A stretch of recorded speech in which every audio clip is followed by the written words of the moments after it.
સચિન હોજીવાલા વિસ્તારમાં રાતના સમયે આતંક મચાવવાના મામલે બે લૂંટારુઓને સચિન પોલીસે ઝડપી પાડી તેમનો વરઘોડો કાઢ્યો હતો। જ્યાં આતંક મચાવ્યો હતો ત્યાં જ પોલીસે તેમનો વરઘોડો કાઢી કાયદાનો ભાન કરાવ્યો હતો અને બંનેને લઈ જવાયા હતા અને આગળની તપાસ પોલીસ દ્વારા શરૂ કરાઈ હતી। સચિન હોજીવાલાના રાતના સમયે આતંક મચાવવાના મામલે બે લૂંટારુઓને ઝડપી પાડતી સચિન પોલીસે બંને આરોપીઓનો વરઘોડો કાઢ્યો હતો। જ્યાં આતંક મચાવનારા હતા ત્યાં બંનેને લઈ જવાયા હતા। જાહેરમાં બંને પાસે માફી મંગાવાઈ હતી અને લઘુશંકા છે અને ચા નાસ્તા કરવા બહાર નીકળતા કામદારોને ચપ્પુને અણીએ લૂંટી લેતા હતા। 7 મોબાઈલ અને બાઇક કબજે લીધી અને પોલીસે આગળની તપાસ શરૂ કરી છે। સચિન પોલીસ સ્ટેશનમાં એક બોડી ઓફેન્સીસ દાખલ થયેલો હતો। બીએનએસની કલમ 118(1), 118(2), 352, 54 અને જીપી એક્ટની કલમ 135(1) મુજબ આ ગુનાના ફરિયાદી હતા દેવેન્દ્ર કુમાર જગરામ વર્મા।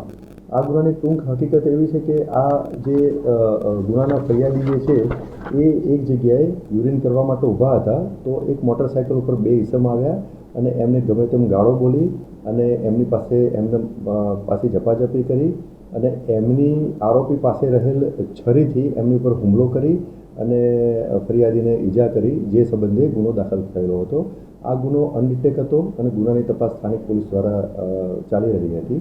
આ ગુનાની તપાસ દરમિયાન અમુક ચોક્કસ બાતમી સ્થાનિક પોલીસને મળેલી હતી અને અમુક પુરાવો એકત્રિત કરવામાં આવેલા હતા, જે અનુસંધાને બે આરોપીઓ મળી આવેલ અને બે આરોપીઓની પૂછપરછ કરતાં આ ગુનો કરેલાની કબૂલાત કરતાં આ ગુનાના કામે બંને આરોપીઓની ધરપકડ કરવામાં આવેલી હતી।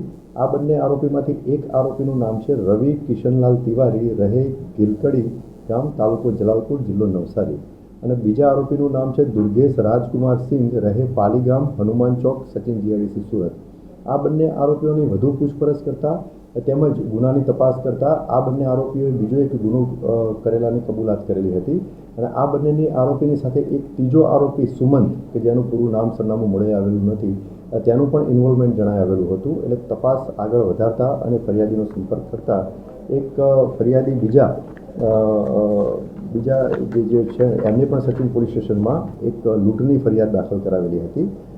એ ફરિયાદીનું નામ જે છે એ સુમિતસિંહ દિનેશસિંહ જાતેસિંહ। આ જે ફરિયાદી જે છે એમની ઉપર પણ આ 3 આરોપીઓએ ભેગા થઈ અને એમની ઉપર હુમલો કરેલો હતો, એમને છરીથી શરીરે ઈજા કરેલી હતી અને એમની પાસે રહેલ મોબાઈલ લૂંટ કરી અને લઈ ગયેલા હતા। Reporter Arvind Rathod, Janadesh news, Surat.